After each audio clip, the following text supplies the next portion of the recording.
Vijayanagara channel ವೀಕ್ಷಕರಿಗೆ ನಮಸ್ಕಾರ. ವಿಜಯನಗರ ವಾರ್ತೆಗಳಿಗೆ ಸ್ವಾಗತ. ಮುಖ್ಯಾಂಶಗಳು.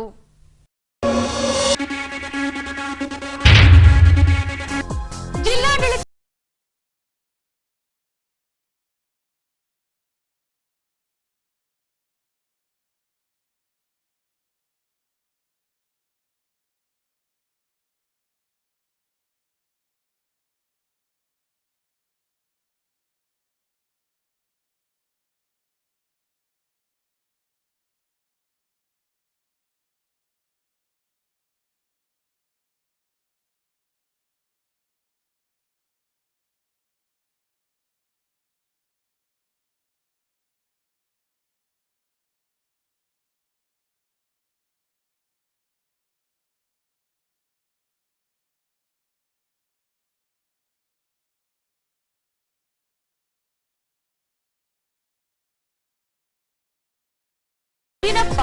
ಪತ್ತೆಗಾಗಿ ಪ್ರಕಟಣೆ ಹೊರಡಿಸಿದ ಗ್ರಾಮೀಣ ಪೊಲೀಸ್ ಠಾಣೆ. ಈಗ ವಾರ್ತೆಗಳ ವಿವರ. ಕಳೆದ ಕೆಲ ವರ್ಷಗಳಿಂದ ಕರ್ನಾಟಕ ಸರ್ಕಾರದಿಂದ ಮಡಿವಾಳ ಮಾಚಿದೇವರ ಜಯಂತಿಯನ್ನ ನಡೆಸಿಕೊಂಡು ಬರಲಾಗುತ್ತಿದೆ. ಹೀಗೆ ದಿನಾಂಕ 1ರಂದು ಮಡಿವಾಳ ಸಮುದಾಯದ ಸಹಯೋಗದೊಂದಿಗೆ ಸರಳವಾಗಿ ಜಯಂತಿಯನ್ನ ಆಚರಿಸಲಾಯಿತು.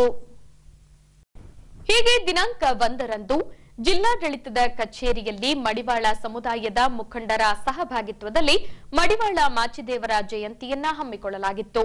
ಈ ಭಾಗವಾಗಿ ಮಡಿವಾಳ ಸಮುದಾಯದ ಮುಖಂಡರ ಸಹಭಾಗಿತ್ವದಲ್ಲಿ ಮಡಿವಾಳ ಮಾಚಿದೇವರ ಭಾವಚಿತ್ರಕ್ಕೆ ಪೂಜೆ ಸಲ್ಲಿಸಿ ಪುಷ್ಪನಮನ ಮಾಡುವ ಮೂಲಕ ಮನುಕುಲಕ್ಕೆ ನೀಡಿದ ಅವರ ವಚನಗಳ ಕೊಡುಗೆ ಕುರಿತಾಗಿ ಸ್ಮರಿಸಿದರು. ಇನ್ನು ಸಮಾಜದ ರಾಜ್ಯಾಧ್ಯಕ್ಷ ಅಂಬಣ್ಣನವರು ಮಡಿವಾಳ ಮಾಚಿದೇವರ ಕುರಿತು ಪರಿಚಯಿಸಿಕೊಟ್ಟರು. 12ನೇ ಶತಮಾನದಲ್ಲಿ ನಮ್ಮ ಶರಣರ ಹುಟ್ಟು ನಿಜವಾಗಲೂ ನಮ್ಮ ಕರ್ನಾಟಕ ತಂದ ಸೌಭಾಗ್ಯ. ಶರಣರು ಇಷ್ಟಲಿಂಗವನ್ನು ಕಟ್ಟಿ ಕೆಳತುಳಿತಕ್ಕೆ ಸಿಕ್ಕಂತ ಜನರನ್ನು ಒಗ್ಗೂಡಿಸಿ ಅವರನ್ನು ಸನ್ಮಾರ್ಗದಲ್ಲಿ ತಂದು ಯಾರು ಮೇಲಲ್ಲ ಯಾರು ಕೀಳಲ್ಲ ಒಂದು ಧೋರಣೆಯನ್ನು ತಂದರು. ಅಂಥವರಲ್ಲಿ ನಮ್ಮ ಮಾಚಿದೇವ ಒಬ್ಬ. ಮಾಚಿದೇವ ಬಿಡೆ ನಿಷ್ಠುರ ರೀತಿಯ ಮನುಷ್ಯ. ಯಾವುದನ್ನು ಇದ್ದುದನ್ನು ನೇರವಾಗಿ ಹೇಳ್ತಕ್ಕಂಥ ಮನುಷ್ಯ. ಈ ಸಮಾಜದಲ್ಲಿ ಇರ್ತಕ್ಕಂಥ ವ್ಯವಸ್ಥೆ ಅನಿಷ್ಟಗಳು ಇವನ ಮೇಲು ಕೀಳುಗಳನ್ನು ಹೇಗೆ ಓಡಾಡಿಸ್ಬೇಕು, ಹೇಗೆ ತೊಳಿಬೇಕು, ಶುದ್ಧ ಮಾಡಬೇಕು ಅನ್ನೋ ಮತ್ತೆ ಶಿವನ ಒಂದು ಇದು ನೆನಪಾಕತಿ. ನೆನಪಾದಾಗ ಆ ಕಾಕಿರುದ್ರಲ್ಲಿ ಕ್ಷಮೆ ಕೇಳಿ ನನ್ನನ್ನು ಬಿಡುಗಡೆ ಮಾಡಂತಾನೆ. ಆಗ ಕಾಕಿರುದ್ರರು ತನ್ನ ಪಟ್ಟದ ಕತ್ತಿಯನ್ನೇ ಪ್ರತ್ಯಕ್ಷಿತವಾದ ಹಿಡಿಯ ಕತ್ತಿಯನ್ನು ಕೊಟ್ಟು ಇದು ನನ್ನ ನೆನಪಿಗಿರಲಿ ಅಂತ ಹೇಳಿ ಕಳಿಸ್ತಾನೆ. ಅಲ್ಲಿಂದ ಕಲ್ಯಾಣಕ್ಕೆ ಬಂದ ಇವರು ಮಾಚಿದೇವರು ಶರಣರೆಲ್ಲರೂ ಇದನ್ನು ವೆಲ್ಕಮ್ ಮಾಡ್ತಾರೆ, ಬರ್ರಿ ಬರ್ರಿ ಅಂತ ಸ್ವಾಗತ ಮಾಡ್ತಾರೆ.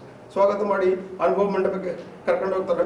ಅಲ್ಲಿ ಈತ ತನ್ನ ವಚನಗಳನ್ನು ಸೃಷ್ಟಿ ಮಾಡಿ ಸಾಹಿತ್ಯನ ಬರೀತಾರೆ. ಎಲ್ಲರೂ ತಮ್ಮ ತಮ್ಮ ಅನುಭವದ ವಚನಗಳನ್ನು ಮಾಡ್ತಾರೆ.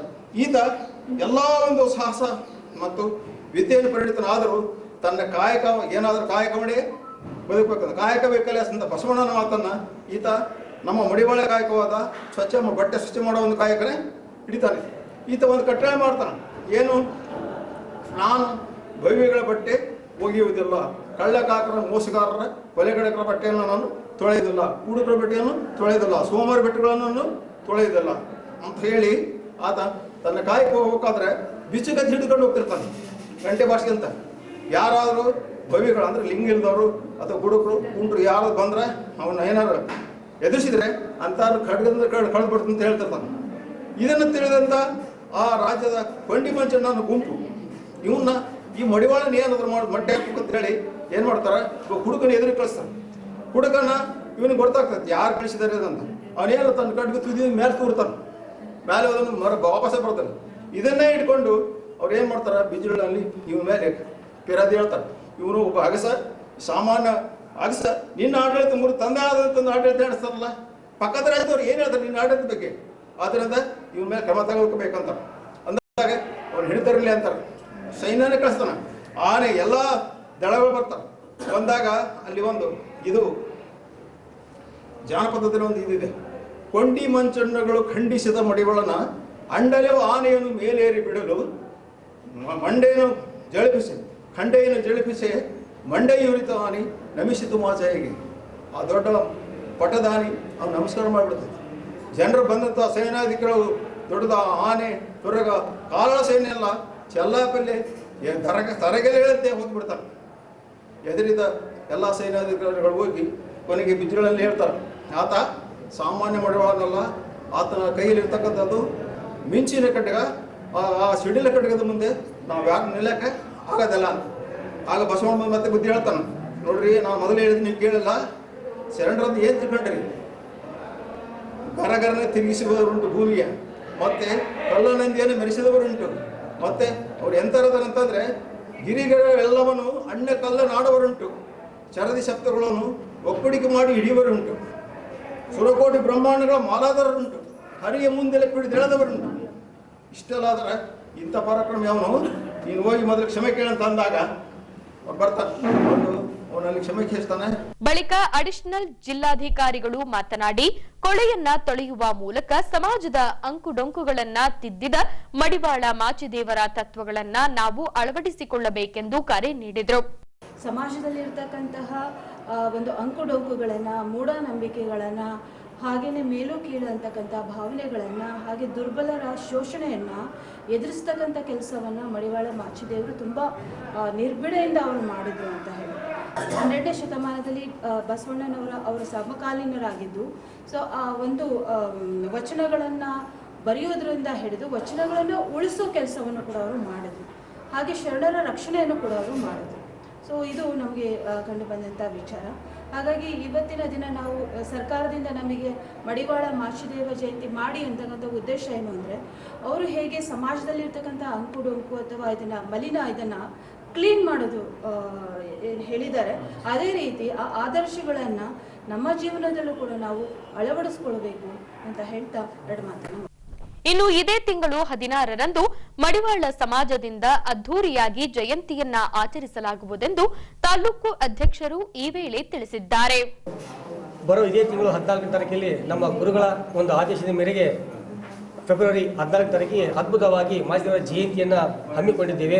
ದಯವಿಟ್ಟು ಎಲ್ಲ ಸಮಾಜದ ಬಂಧುಗಳು, ವಿಜಯನಗರ ಕ್ಷೇತ್ರದ ಮಡಿವಾಳ ಸಮಾಜದ ನನ್ನ ಆತ್ಮೀಯ ಬಂಧುಗಳೆಲ್ಲರೂ ಅವತ್ತಿನ ಕಾರ್ಯಕ್ರಮಕ್ಕೆ ಸ್ವ ಇಚ್ಛೆಯಿಂದ ಆಗಮಿಸಿ ಆ ಒಂದು ಕಾರ್ಯಕ್ರಮವನ್ನು ಯಶಸ್ವಿಗೊಳಿಸೋಣ ಅನ್ನೋ ಮಾತನ್ನು ಹೇಳ್ತಾ, ಅದೇ ರೀತಿಯಾಗಿ ಇಲ್ಲಿ ಬಂದಿರತಕ್ಕಂಥ ಎಲ್ಲ ನನ್ನ ಮಡಿವಾಳ ಸಮಾಜದ ಹಿರಿಯರು ಮತ್ತು ಅಧ್ಯಕ್ಷರು, ಮಾಜಿ ಅಧ್ಯಕ್ಷರು ಮತ್ತು ಚಿತ್ರೊಡಿ ಪ್ರಮುಖರು ಎಲ್ಲರಿಗೂ ಧನ್ಯವಾದಗಳನ್ನು ಅರ್ಪಿಸ್ತೇನೆ. ಅದೇ ಇವತ್ತು ಕರ್ನಾಟಕ ರಾಜ್ಯದ ಪರವಾಗಿ ಕೊಪ್ಪಳ ಜಿಲ್ಲೆಯಲ್ಲಿ ನಮ್ಮ ಮಾಚಿದೇವರ ಜಯಂತಿಯನ್ನು ಅದ್ಭುತವಾಗಿ ಇವತ್ತು ಆ ಕಾರ್ಯಕ್ರಮ ನಡೆದಿದೆ. ಎಲ್ಲರೂ ಆ ಕಾರ್ಯಕ್ರಮಕ್ಕೆ ಪಾಲ್ಗೊಳ್ಳೋಣ ಅಂತ ಮಾತನ್ನು ತಮಗೆ ಹೇಳಕ್ಕೆ ಇಚ್ಛೆಪಡಿಸ್ತೇನೆ. ಜೈ ಮಡಿವಾಳ ಮಾಚಿದೇವ. ಜೈ ಮಾಚಿದೇವ. ಹೊಸಪೇಟೆಯ ಶ್ರೀ ಶಂಕರ್ ಆನಂದ್ ಸಿಂಗ್ ಸರ್ಕಾರಿ ಪ್ರಥಮ ದರ್ಜೆ ಕಾಲೇಜಿನ ಅಭಿವೃದ್ಧಿ ಸೇರಿದಂತೆ ಗುಣಮಟ್ಟದ ಶಿಕ್ಷಣ ನೀಡುತ್ತಿರುವ ಹಿನ್ನೆಲೆಯಲ್ಲಿ ವರ್ಷದಿಂದ ವರ್ಷಕ್ಕೆ ವಿದ್ಯಾರ್ಥಿಗಳ ಸಂಖ್ಯೆ ಗಣನೀಯವಾಗಿ ಹೆಚ್ಚಾಗುತ್ತಿದೆ. ಈ ಹಿನ್ನೆಲೆಯಲ್ಲಿ ಹೆಚ್ಚುವರಿ ಕಟ್ಟಡಗಳನ್ನು ನಿರ್ಮಿಸಲು ಟಿಬಿ ಬೋರ್ಡ್ಗೆ ಸೇರಿದ ಸ್ಥಳದಲ್ಲಿ ಕಾಮರ್ಸ್ ಹಾಗೂ ಮ್ಯಾನೇಜ್ಮೆಂಟ್ ಬ್ಲಾಕ್ ನಿರ್ಮಿಸಲಾಗುತ್ತಿದೆ. ಅದಕ್ಕೂ ಮೊದಲು ಕಾಂಪೌಂಡ್ ಗೋಡೆ ನಿರ್ಮಿಸಲಾಗುತ್ತಿದೆ. ಹೌದು, ಶ್ರೀ ಶಂಕರ್ ಆನಂದ್ ಸಿಂಗ್ ಸರ್ಕಾರಿ ಪ್ರಥಮ ದರ್ಜೆ ಕಾಲೇಜಿನ ಹಿಂಬದಿ ಟಿಬಿ ಬೋರ್ಡ್ಗೆ ಸೇರಿದ ಪ್ರದೇಶದಲ್ಲಿ ಮಾತಾ ಡಿಗ್ರಿ ಕಾಲೇಜನ್ನ ನಿರ್ಮಿಸಲಾಗಿತ್ತು. ಸಚಿವ ಆನಂದ್ ಸಿಂಗ್ ರವರು ಟಿಬಿ ಬೋರ್ಡ್ನೊಂದಿಗೆ ಚರ್ಚಿಸಿ ಈ ಪ್ರದೇಶವನ್ನ ಶ್ರೀ ಶಂಕರ್ ಆನಂದ್ ಸಿಂಗ್ ಸರ್ಕಾರಿ ಪ್ರಥಮ ದರ್ಜೆ ಕಾಲೇಜ್ಗೆ ಪಡೆದಿದ್ದಾರೆ. ಈ ಪ್ರದೇಶದಲ್ಲಿ ಸುತ್ತಲೂ ಕಾಂಪೌಂಡ್ ಗೋಡೆ ನಿರ್ಮಿಸಲು 40 ಲಕ್ಷ ಮೊತ್ತದ ಅನುದಾನ ಒದಗಿಸಲಾಗಿ ನಗರಸಭಾ ಅಧ್ಯಕ್ಷರು, ಹೂಡಾ ಅಧ್ಯಕ್ಷರು ಹಾಗೂ ಕಾಲೇಜು ಆಡಳಿತ ಮಂಡಳಿಯ ಅಧ್ಯಕ್ಷ ಧರ್ಮೇಂದ್ರ ಸಿಂಗ್ ಸೇರಿದಂತೆ ಪ್ರಾಂಶುಪಾಲರಿಂದ ಭೂಮಿ ಪೂಜೆ ನಡೆಸಲಾಯಿತು. ಒಂದು ಮೈಲಿಗಲ್ಲು ಏನಂದ್ರೆ, ಇವತ್ತು ಹೊಸಪೇಟೆಯಲ್ಲಿ ಶಂಕರಾನಂದ ಸಿಂಗ್ ಸರ್ಕಾರಿ ಪ್ರಥಮ ದರ್ಜೆ ಕಾಲೇಜಿನಲ್ಲಿ ಇವತ್ತು ಕಾಲೇಜಿನ ಅಭಿವೃದ್ಧಿ ಜಾಸ್ತಿ ಆಗ್ತಾ ಇದೆ. ಇವತ್ತು ಗುಲ್ಬರ್ಗ ಡಿವಿಷನಲ್ಲೇ ಇದು ಒಂದು ನಂಬರ್ 1 ಸ್ಥಾನದಲ್ಲಿದೆ ಮತ್ತು ಇಲ್ಲಿ ಸ್ಟ್ರೆಂತ್ ಜಾಸ್ತಿ ಆಗ್ತಾ ಇದೆ. ಆ ದೃಷ್ಟಿಯಿಂದ ಆನಂದ್ ಸಿಂಗ್ ಅವರ ಒಂದು ಕೃಪೆಯಿಂದ ಇವತ್ತು ಈ ಜಾಗ ನಮಗೆ ಟಿಬಿ ಬೋರ್ಡ್ಲಿಂದ ಸಿಕ್ಕಿದೆ. ಇಲ್ಲಿ ಕಾಮರ್ಸ್ ಬ್ಲಾಕು ಮತ್ತು ಮ್ಯಾನೇಜ್ಮೆಂಟ್ ಬ್ಲಾಕನ್ನು ಇಲ್ಲಿ ಮಾಡಬೇಕು ನಿಶ್ಚಯ ಮಾಡಿದ್ದಾರೆ. ಅದಕ್ಕೆ ಕೂಡ ಆನಂದ್ ಸಿಂಗ್ ಅವರು ಫಂಡ್ಸ್ ಅರೇಂಜ್ ಮಾಡ್ತಾ ಇದ್ದಾರೆ. ಈ ಎಲ್ಲ ಇದಕ್ಕೂ ನಮ್ಮ ಆನಂದ್ ಸಿಂಗ್ ಅವರೇ ಮುಖ್ಯ ಕಾರಣ. ಇವತ್ತು ನಗರದಲ್ಲಿ ಒಂದು ಸರ್ಕಾರಿ ಗೌರ್ಮೆಂಟ್ ಕಾಲೇಜು ಮತ್ತು ಡಿಪ್ಲೊಮೊ ಕಾಲೇಜು, ಅದೇ ಥರ ಮುಂದೆ ಆನಂದ್ ಸಿಂಗ್ ಅವರ ಒಂದು ದಯೆಯಿಂದ ಇವತ್ತು ಮೆಡಿಕಲ್ ಕಾಲೇಜ್ ಕೂಡ ಕೆಲವೇ ದಿನಗಳಲ್ಲಿ ಹೊಸಪೇಟೆಯಲ್ಲಿ ಬರ್ತಾ ಇದೆ. ಇವತ್ತು ಈ ಕಾಲೇಜಿನಲ್ಲಿ ಅತ್ಯಧಿಕ ಸ್ಟ್ರೆಂತ್ ಇದೆ, ಗುಲ್ಬರ್ಗಾದಲ್ಲೇ ಅತ್ಯಧಿಕ ಸ್ಟ್ರೆಂತ್ ಇದೆ ಮತ್ತು ವೆಲ್ ಮ್ಯಾನೇಜ್ಡ್ ಕಾಲೇಜ್ ಅಂತ ಹೇಳಿದರೆ ತಪ್ಪಾಗಲಿಕ್ಕಿಲ್ಲ. ಯಾಕಂದರೆ ಇಲ್ಲಿ ಸ್ಟ್ರೆಂತ್ ಜಾಸ್ತಿ ಆಗ್ತದೆ ಅಂದರೆ ಒಳ್ಳೆ ಎಜುಕೇಷನ್ ಇದೆ, ಒಳ್ಳೆ ಎಜುಕೇಷನ್ ಕೊಡ್ತಾ ಇದ್ದಾರೆ, ಒಳ್ಳೆ ಸ್ಟಾಫ್ ಇದೆ ಅಂತ. ನಾನು ಕೂಡ ಈ ಕಾಲೇಜಿನಲ್ಲಿ 8 ವರ್ಷ ಅಡ್ವೈಸರಿ ಕಮಿಟಿ ಮೆಂಬರ್ ಆಗಿ ಕೆಲಸ ಮಾಡಿದ್ದೀನಿ. ಅದರ ದೃಷ್ಟಿಯಿಂದ ನನಗೆ ಈ ಕಾಲೇಜಿನ ವಿಷಯ ಗೊತ್ತಿದೆ. ಇಲ್ಲಿ ಒಳ್ಳೆಯ ಒಂದು ಸುಸಜ್ಜಿತವಾದ ಲ್ಯಾಬ್ ಕೂಡ ಇದೆ ಸೈನ್ಸ್ ಸಲುವಾಗಿ. ಇವತ್ತು ಸೈನ್ಸ್ ಕೂಡ ಇಲ್ಲಿ ಸ್ಟ್ರೆಂತ್ ಜಾಸ್ತಿ ಆಗಬೇಕಾಗಿದೆ. ಅದರಿಂದ ನಮ್ಮ ಎಲ್ಲ ಬಡ ಮಕ್ಕಳಿಗೆ ಇಲ್ಲಿ ಸರ್ಕಾರಿ ಕಾಲೇಜಿರೋದ್ರಿಂದ ಒಂಥರ ಹೆಲ್ಪ್ ಆಗ್ತಾಯಿದೆ. ಇದು ನಿಜವಾಗಲೂ ಶ್ಲಾಘನೀಯ. ಮತ್ತು ಇದೇ ಥರ ಇಲ್ಲಿ ಓದ್ತಕ್ಕಂಥ ವಿದ್ಯಾರ್ಥಿಗಳು ಸಹ ಚೆನ್ನಾಗಿ ಓದಿ ತಮ್ಮ ಪೇರೆಂಟ್ಸ್ಗೆ ಮತ್ತು ಕಾಲೇಜ್ ತಮಗೆ ಪಾಠ ಹೇಳಿಕೊಟ್ಟಂಥ ಶಿಕ್ಷಕರಿಗೆ ಸಹ ಒಳ್ಳೆಯ ಹೆಸರು ತರಬೇಕಂತ ಹೇಳ್ತಾ ನಾನು ಇವತ್ತು ಈ ವಿಜಯನಗರ ಕ್ಷೇತ್ರದ ಜನಪ್ರಿಯ ಶಾಸಕರು, ಕರ್ನಾಟಕ ಸರ್ಕಾರದ ಸಚಿವರ ಒಂದು ಸತತ ಪ್ರಯತ್ನ ಹಾಗೂ ಅವರ ಒಂದು ಕನಸಿನ ಒಂದು ಕೆಲಸವಾದಂಥ ಈ ಒಂದು ಶಂಕರ್ ಆನಂದ್ ಸಿಂಗ್ ಕಾಲೇಜ್ ಹಿಂಭಾಗದಲ್ಲಿರ್ತಕ್ಕಂಥ ಈ ಒಂದು ಟಿ.ವಿ. ಬೋರ್ಡಿಗೆ ಸಂಬಂಧಪಟ್ಟಂಥ ಈ ಒಂದು ಜಾಗವನ್ನು ಸರ್ಕಾರಕ್ಕೆ ತೆಗೆದುಕೊಂಡು ಇದರಲ್ಲಿ KKRDB ಒಂದು ಅನುದಾನದ ಅಡಿಯಲ್ಲಿ ಸುಮಾರು 40 ಲಕ್ಷ ವೆಚ್ಚದಲ್ಲಿ ಸುತ್ತಲೂ ಕಾಂಪೌಂಡ್ ಒಂದು ಭೂಮಿ ಪೂಜೆ ಕಾರ್ಯಕ್ರಮ ಇವತ್ತು ಹಮ್ಮಿಕೊಂಡಿದ್ದೀವಿ. ಈ ಒಂದು ಭೂಮಿ ಪೂಜೆ ಕಾರ್ಯಕ್ರಮಕ್ಕೆ ಆಗಮಿಸಿದಂಥ ಈ ಒಂದು ನಗರಸಭೆಯ ಪ್ರಥಮ ಅಧ್ಯಕ್ಷರು ಆದಂಥ ಸುಂಕಮ್ಮನವರು, ಸ್ಥಾಯಿ ಸಮಿತಿ ಅಧ್ಯಕ್ಷರು ಹಾಗೂ ಈ ಒಂದು ಬೂಡ ಅಧ್ಯಕ್ಷರು ಹಾಗೂ ಸಮಾಜ ಸೇವಕರಾದ ಮುನಸರ್ ಅವರು ಹಾಗೂ ಈಗ ಶಂಕರ್ ಆನಂದ್ ಸಿಂಗ್ ಶಾಲೆ ಎಲ್ಲ ವಿದ್ಯಾರ್ಥಿನಿಯರು ಹಾಗೂ ಉಪನ್ಯಾಸಕರಿಗೂ ನಾನು ನನ್ನ ವೈಯಕ್ತಿಕ ಪರವಾಗಿ ಆನಂದ್ ಸಿಂಗ್ ಅವರ ಪರವಾಗಿ ತುಂಬ ಹೃದಯದ ಧನ್ಯವಾದ ಹೇಳಲಿಕ್ಕೆ ಇಚ್ಛೆಪಡ್ತಿದ್ದೀನಿ. ಏಕೆಂದರೆ ಇವತ್ತು ಈ ಒಂದು ಹೊಸಪೇಟೆ ವಿದ್ಯಾ ಕೇಂದ್ರ ಆಗ್ತಾಯಿದೆ. ಅದಕ್ಕೆ ಮುಖ್ಯ ಕಾರಣ ನಮ್ಮ ಅಭಿವೃದ್ಧಿ ಅಧಿಕಾರರು ಆದಂಥ ಆನಂದ್ ಸಿಂಗ್ ಅವರೇ ಕಾರಣ ಅಂತ ನಾನು ಈ ಮೂಲಕ ಕೇಳೋಕ್ಕೆ ಇಚ್ಛೆಪಡ್ತಿದ್ದೀನಿ. ಇವತ್ತು ನಾವು ನೋಡ್ತಿರ್ಬೋದು, ಇವತ್ತು ನಮ್ಮ ಶಂಕರ್ ಆನಂದ್ ಸಿಂಗ್ ಕಾಲೇಜ್ ಆಗಿರ್ಬೋದು ಮತ್ತು ಇಲ್ಲಿ ಮಹಿಳಾ ಕಾಲೇಜು ಇದು ಕೆಲವೇ ದಿನಗಳಲ್ಲಿ ಅದು ಕೂಡ ಪ್ರಾರಂಭವಾಗುತ್ತದೆ. ಆಮೇಲೆ ಈ ಒಂದು ಈ ಕಾಲೇಜ್ ರೋಡ್ ಅಂತ ಅಷ್ಟೇ ಇತ್ತು, ಈಗ ವಿದ್ಯಾ ಕೇಂದ್ರ ಅಂತ ಆಗ್ತಾಯಿದೆ. ಹಾಗಾಗಿ ಈ ಒಂದು ಇಂಥ ಒಂದು ಕಾರ್ಯವನ್ನು ಕೈಗೆತ್ತಿಕೊಂಡಿರುವ ನಮ್ಮ ಆನಂದ್ ಸಿಂಗ್ ಅವರು ಇನ್ನೂ ಹೆಚ್ಚಿನ ರೀತಿಯಲ್ಲಿ ಈ ಒಂದು ಶೈಕ್ಷಣಿಕ ಪ್ರಗತಿಗೆ ಅವರು ಇನ್ನೂ ಹೆಚ್ಚಿನ ಒತ್ತು ಕೊಡ್ತಾಯಿದ್ದಾರೆ. ಅದಕ್ಕಾಗಿ ತಾವೆಲ್ಲ ಈ ಭಾಗದ ಎಲ್ಲ ಸಾರ್ವಜನಿಕರು ಈ ಒಂದು ಶೈಕ್ಷಣಿಕ ಹಾಗೂ ಶಿಕ್ಷಣದ ಮಹತ್ವವನ್ನು ಅರಿತು ಇದನ್ನು ಎಲ್ಲ ಸದುಪಯೋಗಪಡಿಸಿಕೊಳ್ಳಬೇಕಂತೇಳಿ ನಾನು ವಿನಂತಿ ಮಾಡಿಕೊಳ್ತೇನೆ. ನಮಸ್ಕಾರ. ಇನ್ನು ಕಾಲೇಜಿನಲ್ಲಿ ಕೊಠಡಿಗಳ ಕೊರತೆಯಿಂದಾಗಿ ಮಾತಾ ಡಿಗ್ರಿ ಕಾಲೇಜಿನಲ್ಲಿ ತರಗತಿಗಳನ್ನು ನಡೆಸಲಾಗುತ್ತಿದೆ. ಇಲ್ಲಿ ನೂತನ ಕಟ್ಟಡ ನಿರ್ಮಾಣಗೊಂಡಲ್ಲಿ ಕಾಮರ್ಸ್ ಹಾಗೂ ಮ್ಯಾನೇಜ್ಮೆಂಟ್ ವಿಭಾಗವನ್ನ ಇಲ್ಲಿಗೆ ಸ್ಥಳಾಂತರಿಸಲು ಅನುಕೂಲವಾಗಲಿದೆ ಎಂದು ಕಾಲೇಜಿನ ಪ್ರಾಧ್ಯಾಪಕರು ಈ ವೇಳೆ ತಿಳಿಸಿದ್ದಾರೆ. ಈ ದಿನ ನಮಗೆ ಭಾಳ ಖುಷಿ ಅನಿಸ್ತೈತೆ. ಯಾಕಂದ್ರೆ ನಮ್ಮ ಒಂದು ಕಾಲೇಜ್ಗೆ ಎಕ್ಸ್ಟೆನ್ಷನ್ ಭಾಗವಾಗಿ ಆಲ್ರೆಡಿ ನಮ್ಮ ಬಿಲ್ಡಿಂಗ್ ಐತೆ. ಎಕ್ಸ್ಟೆನ್ಷನ್ ಭಾಗವಾಗಿ ನಾವು ಮಾತಾ ಕಾಲೇಜ್ ಬಿಲ್ಡಿಂಗನ್ನು ಲೀಸಿಗೆ ಪಡ್ಕೊಂಡಿವಿ. ಅದಕ್ಕೆ ನಾವು ಭಾಳಷ್ಟು ಹೋರಾಟ ಕೂಡ ಮಾಡೀವಿ, ಭಾಳಷ್ಟು ಸಲ ತಿರುಗಾಡೀವಿ. ನಾವು ನಟರಾಜ್ ಸಾರು ಮತ್ತು ಮೊದಲು ಪ್ರಿನ್ಸಿಪಲ್ರು ಹೋಗಿ ಅದು ಮತ್ತು ಲೀಸ್ ಅಗ್ರಿಮೆಂಟ್ ಮಾಡ್ಕೊಂಡಿವಿ. ಲೀಸ್ ಅಗ್ರಿಮೆಂಟ್ ಆಗಿದ್ದರಿಂದ ವರ್ಷ ನಾವು ಇಷ್ಟು 22,000 ಎಷ್ಟೇ ದುಡ್ಡು ಕಟ್ತಾಯಿದ್ದೀವಿ. ಅದು ಇದರಿಂದ ನಮಗೆ ಸ್ವಲ್ಪ ಅನುಕೂಲ ಆಗುತ್ತೆ. ಯಾಕಂದ್ರೆ ನಮಗೆ ಇರ್ತಕ್ಕಂಥ ಬಿಲ್ಡಿಂಗ್ ಏನೈತೆಲ್ಲ ಭಾಳ ಇನ್ಸಫಿಷಿಯೆಂಟ್ ಐತೆ. ಅದರಿಂದ ಇನ್ಸಫಿಷಿಯೆಂಟ್ ಇರೋದ್ರಿಂದ ನಾವೇನು ಮಾಡ್ತೀವಿ, 2 ಸೆಷನ್ ಮಾಡ್ತಿದ್ದೀವಿ. ಮಾರ್ನಿಂಗ್ ಸೆಷನ್ನು BA ಮತ್ತು BCom, ಮಧ್ಯಾಹ್ನ BSc ಮಾಡ್ತಾಯಿದ್ದೀವಿ. BCom ಮತ್ತು ಮಧ್ಯಾಹ್ನ ಇರ್ತೈತೆ, BSc 10:15 ಸ್ಟಾರ್ಟ್ ಆಗ್ತೈತೆ. ಹೀಗಾಗಿ ಶಿಫ್ಟ್ ಪ್ರಕಾರ ಮಾಡೋ ಒಂದು ಇದು ವ್ಯವಸ್ಥೆ ಇರೋದ್ರಿಂದ ಈ ಬಿಲ್ಡಿಂಗ್ ಆಗೋದ್ರಿಂದ ನಾವು ಸಪ್ರೇಟ್ ಕಾಮರ್ಸ್ ಆ್ಯಂಡ್ ಮ್ಯಾನೇಜ್ಮೆಂಟನ್ನು ಈ ಕಡೆಗೆ ತಗೊಂಬೋದ್ರಿಂದ ಎಲ್ಲವೂ ಏಕಕಾಲಕ್ಕೆ ಸ್ಟಾರ್ಟ್ ಆಗಲಿಕ್ಕೆ ಅನುಕೂಲ ಆಗ್ತೈತೆ. ಮತ್ತು ಇದರಲ್ಲಿ ನಮ್ಮ CDC ಮೆಂಬರು ಮತ್ತು ಆನಂದ್ ಸಿಂಗ್ ಇವ್ರದ್ದು ಪ್ರಯತ್ನ ಭಾಳ ಐತೆ. ಯಾಕಂದರೆ ಇದನ್ನೆಲ್ಲ ಅವರು KRDBಲಿಂದ ಸ್ಯಾಂಕ್ಷನ್ ಮಾಡಿ ನಮಗೆಲ್ಲ ಪ್ರತಿಯೊಂದಕ್ಕೂ ನಮಗೆ ಭಾಳ ರೈಟ್ ಹ್ಯಾಂಡ್ ಆಗಿ ನಮಗೆ ಯಾವಾಗಲೂ ಬಲಭುಜಾಗಿ ಅವ್ರು ನಿಂತ್ಕೊಂಡು ಎಲ್ಲ ಕೆಲಸ ಮಾಡಿಕೊಡ್ತಾರೆ. ಇದರಿಂದ ನಮಗೆ ಭಾಳಷ್ಟು ಅನುಕೂಲ ಆಗಿದೆ. ನಮ್ಮ ಎಲ್ಲ ಕೆಲಸ ಕಾರ್ಯಗಳಲ್ಲಿ ಕೂಡ CDC ಮೆಂಬರು ಮತ್ತು ಆನಂದ್ ಸಿಂಗ್ ಸಾರು ಭಾಳಷ್ಟು ಅನುಕೂಲ ಮಾಡಿಕೊಟ್ಟಿದ್ದಾರೆ.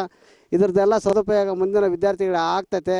ಇದ್ರ ನಾವು ಇನ್ನೂ ಉನ್ನತ ಮಟ್ಟಕ್ಕೆ ಕೊಂಡೊಯ್ತೀವಿ ಅಂತೇಳಿ ಆಶ್ವಾಸನೆ ಕೊಟ್ಟು ನನ್ನ 2 ಮಾತುಗಳನ್ನು ಮುಗಿಸ್ತೀನಿ. ಯುವ ಕ್ರಿಕೆಟರ್ಸ್ಗಳಿಗೆ ಸ್ಫೂರ್ತಿ ತುಂಬಿ ಉತ್ತಮ ಆಟಗಾರರನ್ನ ರಾಜ್ಯ ಮಟ್ಟಕ್ಕೆ ಕಳಿಸುವ ನಿಟ್ಟಿನಲ್ಲಿ ಸಮಾಜ ಸೇವಕ ಸಿದ್ಧಾರ್ಥ ಸಿಂಗ್ ರವರಿಂದ ವಿಜಯನಗರ ಪ್ರೀಮಿಯರ್ ಲೀಗ್ T20 ಹೊನಲು ಬೆಳಕು ಕ್ರಿಕೆಟ್ ಟೂರ್ನಿಯನ್ನ ಪ್ರಾರಂಭಿಸಿದ್ದಾರೆ. ದಿನಾಂಕ 1ರಿಂದ ಪ್ರಾರಂಭಗೊಂಡಿರುವ ಈ ಟೂರ್ನಿ 15 ದಿನಗಳ ಕಾಲ ನಡೆಯಲಿದ್ದು 18 ತಂಡಗಳು ಪಾಲ್ಗೊಂಡಿವೆ. ಹೌದು, ಹೊಸಪೇಟೆ ಡಾಕ್ಟರ್ ಪುನೀತ್ ರಾಜ್ಕುಮಾರ್ ಜಿಲ್ಲಾ ಕ್ರೀಡಾಂಗಣದಲ್ಲಿ ಸಮಾಜ ಸೇವಕ ಸಿದ್ಧಾರ್ಥ ಸಿಂಗ್ ಸಾರಥ್ಯದಲ್ಲಿ ವಿಜಯನಗರ ಪ್ರೀಮಿಯರ್ ಲೀಗ್ T20 ಹೊನಲು ಬೆಳಕು ಕ್ರಿಕೆಟ್ ಟೂರ್ನಿಯನ್ನ ಹಮ್ಮಿಕೊಳ್ಳಲಾಗಿದೆ. ಹೀಗೆ ಕ್ರೀಡಾಂಗಣಕ್ಕೆ ಆಗಮಿಸಿದ ಸಿದ್ಧಾರ್ಥ ಸಿಂಗ್ ರವರು ಕ್ರಿಕೆಟ್ ಪಟುಗಳ ಕೈಕುಲುಕುವ ಮೂಲಕ ವಿಜಯನಗರ ಪ್ರೀಮಿಯರ್ ಲೀಗ್ಗೆ ಸ್ವಾಗತಿಸಿದರು.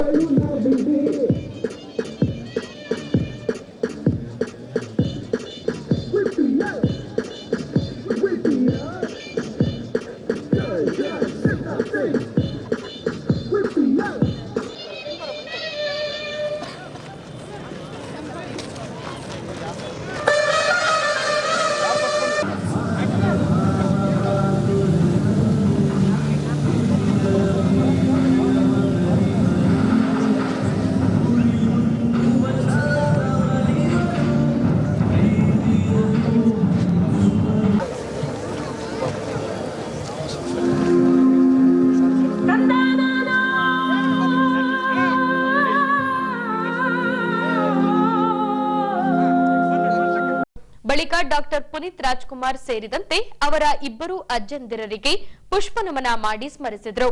ನಂತರ ಹೊಸಪೇಟೆ ನಗರಸಭಾ ಅಧ್ಯಕ್ಷರಿಂದ ಟೂರ್ನಿಯ ಟ್ರೋಫಿಯನ್ನ ಅನಾವರಣಗೊಳಿಸಿದರು.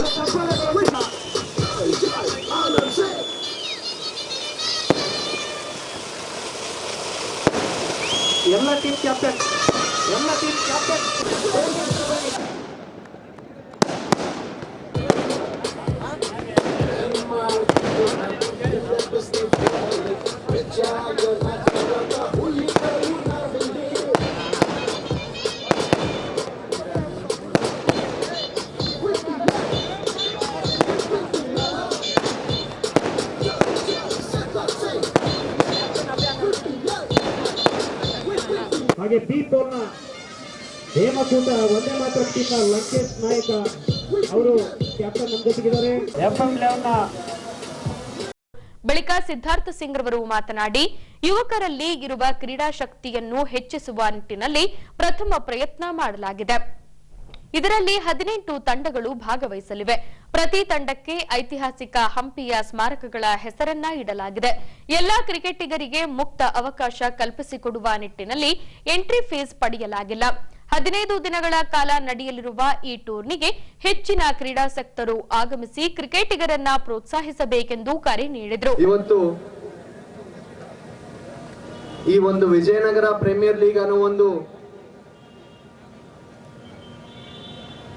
ಕ್ರಿಕೆಟ್ ಪಂದ್ಯಾವಳಿ ಸುಮಾರು ದಿನಗಳಿಂದ ನಮ್ಮೂರಿನಲ್ಲಿ ಕ್ರಿಕೆಟ್ ಪಂದ್ಯಾವಳಿ ಯಾವುದು ಆಗಿರ್ಲಿಕ್ಕಿಲ್ಲ ಅನ್ಸುತ್ತೆ. ಯಾಕಂದ್ರೆ ಇಷ್ಟು ಜನ ಸೇರಿ ವೀಕ್ಷಣೆ ಮಾಡಲಿಕ್ಕೆ, ಪ್ರೋತ್ಸಾಹ ಮಾಡಲಿಕ್ಕೆ ಇಷ್ಟು ಜನ ಸೇರಿ ನಿಮ್ಮ ತಂಡಗಳಿಗೆ ನೀವು ಬಂದು ಪ್ರೋತ್ಸಾಹ ಮಾಡಿ ಅವರಿಗೆ ಆಡ್ಲಿಕ್ಕೆ ಸ್ಫೂರ್ತಿದಾಯಕರಾಗಿ ಬೆಂಬಲಿಸಬೇಕಂತ ಹೇಳಿ ನಾನು ವಿನಂತಿ ಮಾಡ್ತೇನೆ. ಇಂಥ ಒಂದು 60ರಿಂದ 65 ಟೂರ್ನಮೆಂಟ್ಗಳ ಅನುಭವ ನನಗೆ ಇಂಥ ಒಂದು ಕ್ರಿಕೆಟ್ ಪಂದ್ಯಾವಳಿ ನಡೆಸುವ ಮುಖಾಂತರ ಇನ್ನ ಹೆಚ್ಚಿನ ಯುವಕರಿಗೆ, ಆಸಕ್ತರಿಗೆ ಒಂದು ವೇದಿಕೆ ಕೊಟ್ಟು ಅವರ ಕಲೆ ಮತ್ತು ಅವರ ಕ್ರೀಡೆ ಮೇಲೆ ಇರ್ತಕ್ಕಂಥ ಪ್ರೀತಿ ಪ್ರೇಮವನ್ನು ಪ್ರದರ್ಶನ ಮಾಡುವ ಒಂದು ಅವಕಾಶ ಅವರಿಗೆ ಕೊಡೋಣ ಅನ್ನೋ ಒಂದು ಉದ್ದೇಶದಿಂದ ಇವತ್ತು ಇಂಥ ಒಂದು ವಿಜಯನಗರ ಪ್ರೀಮಿಯರ್ ಲೀಗ್ ಅನ್ನೋ ಒಂದು ಕ್ರಿಕೆಟ್ ಪಂದ್ಯಾವಳಿ ನಾವು ಆಯೋಜನೆ ಮಾಡಿದ್ದೀವಿ. ಇದರಲ್ಲಿ ವಿಶೇಷತೆ ಏನಿದೆ ಅಂದ್ರೆ, ಈ ಸರಿ ಯಾವುದೇ ರೀತಿಯಲ್ಲಿ ನಾವು ಭಾಗವಹಿಸಿರ್ತಕ್ಕಂಥ ಎಲ್ಲಾ ತಂಡಗಳಿಗೆ ಯಾವುದೇ ರೀತಿ ನಾವು ಎಂಟ್ರಿ ಫೀಸ್ ಇಟ್ಟಿಲ್ಲ. ಇದು ಸ್ವಇಚ್ಛೆಯಿಂದ ಬಂದು ಅವರು ಈ ಟೂರ್ನಮೆಂಟ್ ನಲ್ಲಿ ಭಾಗವಹಿಸಲಿಕ್ಕೆ ಅವರಿಗೆ ಮುಕ್ತವಾದಂತ ಒಂದು ಅವಕಾಶ ನಾವು ಕಲ್ಪಿಸಿಕೊಟ್ಟಿದ್ದೀವಿ. ಅದ್ರ ಜೊತೆಗೆ 18 ತಂಡಗಳಿಗೆ ನಮ್ಮ ಈ ಭೂಮಿಯ ಇತಿಹಾಸವನ್ನು ಮರುಪರೆ ಮಾಡುವ ಒಂದು ಉದ್ದೇಶ, ಒಂದು ಸಣ್ಣ ಪ್ರಯತ್ನ ನಾವು ಈ ಕಾರ್ಯಕ್ರಮದ ಮುಖಾಂತರ ನಾವು ಮಾಡ್ತಾ ಇದೀವಿ. ಯಾಕಂದ್ರೆ ಇರ್ತಕ್ಕಂಥ 18 ತಂಡಗಳು ನಮ್ಮ ಸಾಮ್ರಾಜ್ಯ, ವಿಜಯನಗರ ಸಾಮ್ರಾಜ್ಯದ ಒಂದು ಮಾನ್ಯುಮೆಂಟ್, ಆ ಮಾನ್ಯುಮೆಂಟ್ಗಳ ಹೆಸರನ್ನು ಇಟ್ಟು ಅವರ ತಂಡಗಳಿಗೆ ಗುರುತಿಸೋ ರೀತಿಯಲ್ಲಿ ನಾವು ಆಯೋಜನೆ ಮಾಡಿರ್ತೀವಿ. ಇನ್ನ ಮುಂದೆ ಲೀಗ್ ಮ್ಯಾಚ್ಗಳು ನಡೀತವೆ. 2 ಪೂಲ್ ಇದೆ. ಒಂದು ಪೂಲಲ್ಲಿ 9 ಟೀಮ್ಗಳಿದೆ. 2 ಪೂಲಲ್ಲಿ ಟೋಟಲ್ 72 ಮ್ಯಾಚ್ಗಳು ನಡೆಯುತ್ತೆ 15 ದಿನಗಳ ಒಂದು ಅವಧಿಯಲ್ಲಿ. ಮತ್ತೆ 2 ಸೆಮಿಫೈನಲ್ಸ್, 1 ಫೈನಲ್ಸ್ ನಡೆಯುತ್ತೆ. ಟೋಟಲ್ 75 ಮ್ಯಾಚ್ಗಳಲ್ಲಿ 127 ಕ್ರೀಡಾಪಟುಗಳು, ಕ್ರಿಕೆಟಿನ ಪ್ರೇಮಿಗಳು ಭಾಗವಹಿಸಿ ನಿಮ್ಮೆಲ್ಲರಿಗೆ ಸ್ಫೂರ್ತಿದಾಯಕರಾಗಿ ಈ ಒಂದು ಪಿಚ್ ಮೇಲೆ ಆಡ್ಲಿಕ್ಕೆ ಹೋಗ್ತಿದ್ದಾರೆ. ಬಳಿಕ ಬ್ಯಾಟ್ ಬೀಸುವ ಮೂಲಕ ಟೂರ್ನಿಗೆ ಚಾಲನೆ ನೀಡಿದ್ರು. ಪ್ರಾರಂಭದಲ್ಲಿ ಅಂಜನಾದ್ರಿ ಪರ್ವತ ಹಾಗೂ ಭುವನೇಶ್ವರಿ ತಂಡ ಮುಖಾಮುಖಿಯಾದವು. ಇನ್ನು ವಿಜೇತ ತಂಡಕ್ಕೆ 99,999 ರೂಪಾಯಿ ನಗದು ಹಾಗೂ ಕಪ್ ಹಾಗೂ ರನ್ನರ್ ಅಪ್ ತಂಡಕ್ಕೆ 45,450 ರೂಪಾಯಿ ಬಹುಮಾನ ನೀಡಲಾಗುವುದೆಂದು ತಿಳಿದು ಬಂದಿದೆ.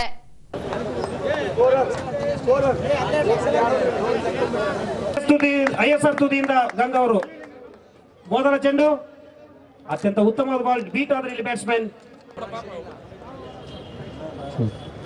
ಎರಡನೇ ಎಸೆತ ಡಿಫೆನ್ಸ್ ನಲ್ಲಿ ಆಡಿದ್ರು, ಅತ್ಯುತ್ತಮವಾದ ಕ್ಷೇತ್ರ ರಕ್ಷಣೆ, ರನ್ಔಟ್ ಆಗ್ತಕ್ಕಂತ ಎಲ್ಲ ಸಾಧ್ಯತೆಗಳು. ಆದರೆ ಜಿಂಕೆ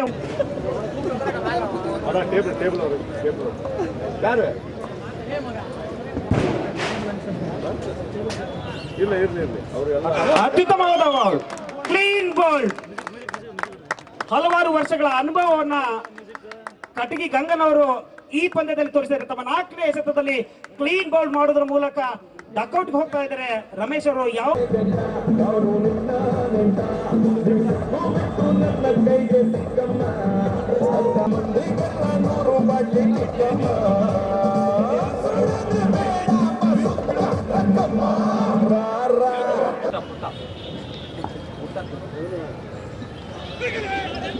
ಎಡ್ಜ್ ಆಗಿತ್ತು. ಕೀಪರ್ ಸಾಗರ್ ಅವರು ಕಂಪ್ತಾ ಇದ್ದಾರೆ. ಉತ್ತಮ ಸಾಥ, ಗಾಳಿಯಲ್ಲಿ ತೇಲುತ್ತ ಚೆಂಡ್ ಬೌಂಡ್ರಿಗೆ ದಾಟಿದೆ. ಅಂಪೈರ್ ಅವರು ಇದನ್ನ ಬೌಂಡ್ರಿ ಅತ್ಯುತ್ತಮವಾದ ಹೊಡೆತ, ಡೈವ್ ಮಾಡಿ ಫೀಲ್ಡ್ ಮಾಡಿಕೆ ಪ್ರಯತ್ನ ಪಟ್ಟು ಗಂಗಾ, ಆದ್ರೆ ತಡಿಲಿಕ್ಕಾಗಿಲ್ಲ. ಯಶಸ್ವಿಯಾಗಿ ಒಂದು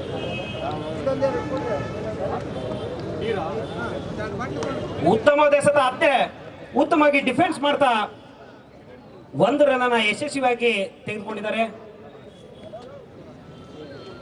ಅತ್ಯಂತ ರೋಮಾಂಚನಕಾರಿಯಾಗಿರ್ತಕ್ಕಂಥ ಅತ್ಯಂತ ಉತ್ತಮವಾದ ಎಸೆತ.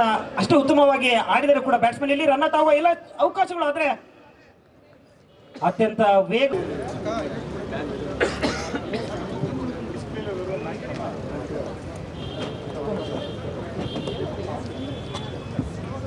ಉತ್ತಮವಾದ ಎಸೆತ ಕಂಪ್ಲೀಟ್ಲಿ ಇಲ್ಲಿ ಮಿಸ್ ಆದ್ರು. BNC ತುದಿಯಿಂದ ರಸೂಲ್ ರವರು ತಮ್ಮ ಎಸೆತವನ್ನು ಎಸೆತಾ ಇದ್ದಾರೆ. ಟಾಸ್ ಬಾಲ್, ಗಾಳಿಯಲ್ಲಿ ತೇಲುತ್ತ ಚೆಂಡು, ಫೀಲ್ಡರ್ ನ ಕೈ ಸೇರಿಲ್ಲ. 1 ರನ್ ಯಶಸ್ವಿಯಾಗಿ ತೆಗೆದುಕೊಳ್ತಾ ಇದ್ದಾರೆ. ಮಕ್ಕಳಲ್ಲಿರುವ ಕೌಶಲ್ಯವನ್ನ ಹೊರತರುವ ನಿಟ್ಟಿನಲ್ಲಿ ಕರ್ನಾಟಕ ರಾಜ್ಯ ಶಿಕ್ಷಣ ಇಲಾಖೆಯಿಂದ ಪ್ರಾಥಮಿಕ ಹಾಗೂ ಪ್ರೌಢಶಾಲಾ ವಿಭಾಗಗಳಲ್ಲಿ ಕಲಿಕಾ ಹಬ್ಬವನ್ನ ನಡೆಸಿಕೊಂಡು ಬರಲಾಗುತ್ತಿದೆ. ಇದರಲ್ಲಿ ಮಕ್ಕಳು ಕರುನಾಡಿನ ವೇಷಭೂಷಣ ಧರಿಸಿ ಮೆರವಣಿಗೆ ನಡೆಸುವ ಮೂಲಕ ನಾಡಿನ ಕಲೆ ಸಂಸ್ಕೃತಿಯನ್ನ ಅನಾವರಣಗೊಳಿಸಿ ತಮ್ಮಲ್ಲಿರುವ ಕೌಶಲ್ಯವನ್ನ ಹೊರಹಾಕುತ್ತಾರೆ. ಹೀಗೆ ಹೊಸಪೇಟೆ ಕ್ಷೇತ್ರ ಶಿಕ್ಷಣಾಧಿಕಾರಿಗಳ ಕಾರ್ಯಾಲಯದ ಸಹಕಾರದೊಂದಿಗೆ ನೆಹರು ಕಾಲೋನಿಯಲ್ಲಿ ಬರುವ ಪುಣ್ಯಮೂರ್ತಿ ರಾಘಪ್ಪ ಶೆಟ್ಟಿ ಸರ್ಕಾರಿ ಶಾಲೆ ಹಾಗೂ ಸರ್ಕಾರಿ ಪ್ರೌಢಶಾಲೆಗಳ ಸಹಯೋಗದೊಂದಿಗೆ 15ನೇ ವಾರ್ಡ್ ಸಮೂಹ ಸಂಪನ್ಮೂಲ ಕೇಂದ್ರದಿಂದ ಕಲಿಕಾ ಹಬ್ಬವನ್ನ ಹಮ್ಮಿಕೊಳ್ಳಲಾಗಿತ್ತು. ಈ ಭಾಗವಾಗಿ ಸಣ್ಣಕ್ಕೆ ವೀರಭದ್ರ ದೇವಸ್ಥಾನದಿಂದ ಪ್ರಾರಂಭಗೊಂಡ ಮೆರವಣಿಗೆಯಲ್ಲಿ ಮಕ್ಕಳು ಆಯಾ ಸಮುದಾಯಗಳ ವೇಷಭೂಷಣ ಧರಿಸಿ ಮೆರವಣಿಗೆ ಮೂಲಕ ಸಾಗಿ ಬಂದರು.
ಇನ್ನು ಕಲಿಕಾ ಹಬ್ಬದ ನಿಮಿತ್ತ ಶಾಲೆಗೆ ಸುಣ್ಣ ಬಣ್ಣ ಬಳಿದು ಬಾಳೆ ಕಂಬಗಳನ್ನ ಕಟ್ಟಿ ಮದುವಣಗಿತ್ತಿಯಂತೆ ಶಾಲೆಯನ್ನ ಸಿಂಗರಿಸಲಾಗಿತ್ತು. ಹೀಗೆ ಮಕ್ಕಳು ಕೋಲಾಟಕ್ಕೆ ಹೆಜ್ಜೆ ಹಾಕುವ ಮೂಲಕ ಕಲಿಕಾ ಹಬ್ಬದ ವೇದಿಕೆ ಕಾರ್ಯಕ್ರಮಕ್ಕೆ ಚಾಲನೆ ನೀಡಿದ್ರು.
ಈಗ ಕಾಣೆಯಾದ ವ್ಯಕ್ತಿಯ ಪತ್ತೆಗಾಗಿ ಪೊಲೀಸ್ ಪ್ರಕಟಣೆ. ಈ ಭಾವಚಿತ್ರದಲ್ಲಿರುವ 35 ವರ್ಷದ ಅಂಜಿನಪ್ಪ ಎಂಬ ವ್ಯಕ್ತಿ ಜನವರಿ 24ರಿಂದ ಕಾಣೆಯಾಗಿದ್ದಾನೆ. ಕೂಲಿ ಕೆಲಸ ಮಾಡುವ ಮೂಲಕ ಕುಟುಂಬವನ್ನ ನಡೆಸುತ್ತಿದ್ದ ಈ ವ್ಯಕ್ತಿ ಕಳೆದ 5-6 ತಿಂಗಳಿಂದ ಕುಡಿತಕ್ಕೆ ಒಳಗಾಗಿ ದುಡಿಯಲು ಹೋಗದೆ ಮನೆಯಲ್ಲೇ ಇರುತ್ತಿದ್ದನೆಂದು ಈತನ ಪತ್ನಿ ಎಫ್ಐಆರ್ನಲ್ಲಿ ನಮೂದಿಸಿದ್ದಾಳೆ. ದಿನಾಂಕ 24ರಂದು ಎಂದಿನಂತೆ ಮನೆಗೆಲಸಕ್ಕೆ ಹೋಗಿ ಮರಳಿ ಮನೆಗೆ ಬಂದು ನೋಡಲಾಗಿ ನನ್ನ ಗಂಡ ಮನೆಯಲ್ಲಿ ಇಲ್ಲ, ಎಲ್ಲಾ ಕಡೆ ಹುಡುಕಿದರೂ ಸಿಕ್ಕಿಲ್ಲವೆಂದು ಈತನ ಪತ್ನಿ ಲಲಿತಾ ಪೊಲೀಸರಿಗೆ ತಿಳಿಸಿದ್ದಾಳೆ.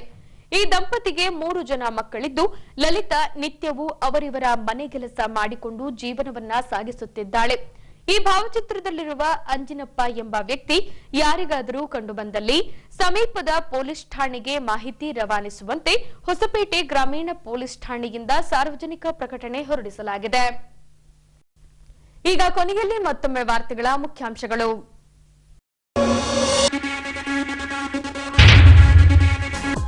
ಜಿಲ್ಲಾಡಳಿತ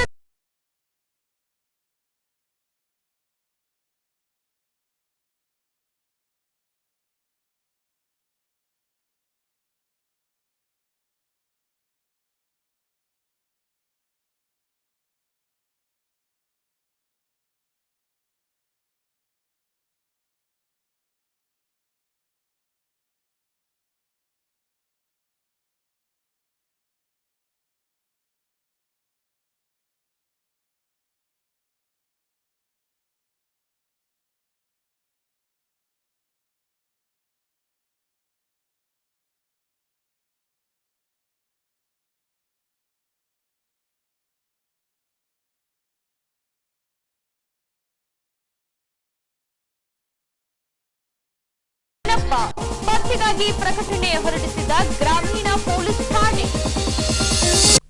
ಇಲ್ಲಿಗೆ ವಾರ್ತಾ ಪ್ರಸಾರ ಮುಕ್ತಾಯವಾಯಿತು. ದೈನಂದಿನ ಆಗುಹೋಗುಗಳ ಮಾಹಿತಿಗಾಗಿ ವೀಕ್ಷಿಸಿ ವಿಜಯನಗರ ಸುದ್ದಿವಾಹಿನಿ. ನಾನು ತೇಜಸ್ವಿನಿ ಪಿ ಪಾಟೀಲ್. ನಮಸ್ಕಾರ.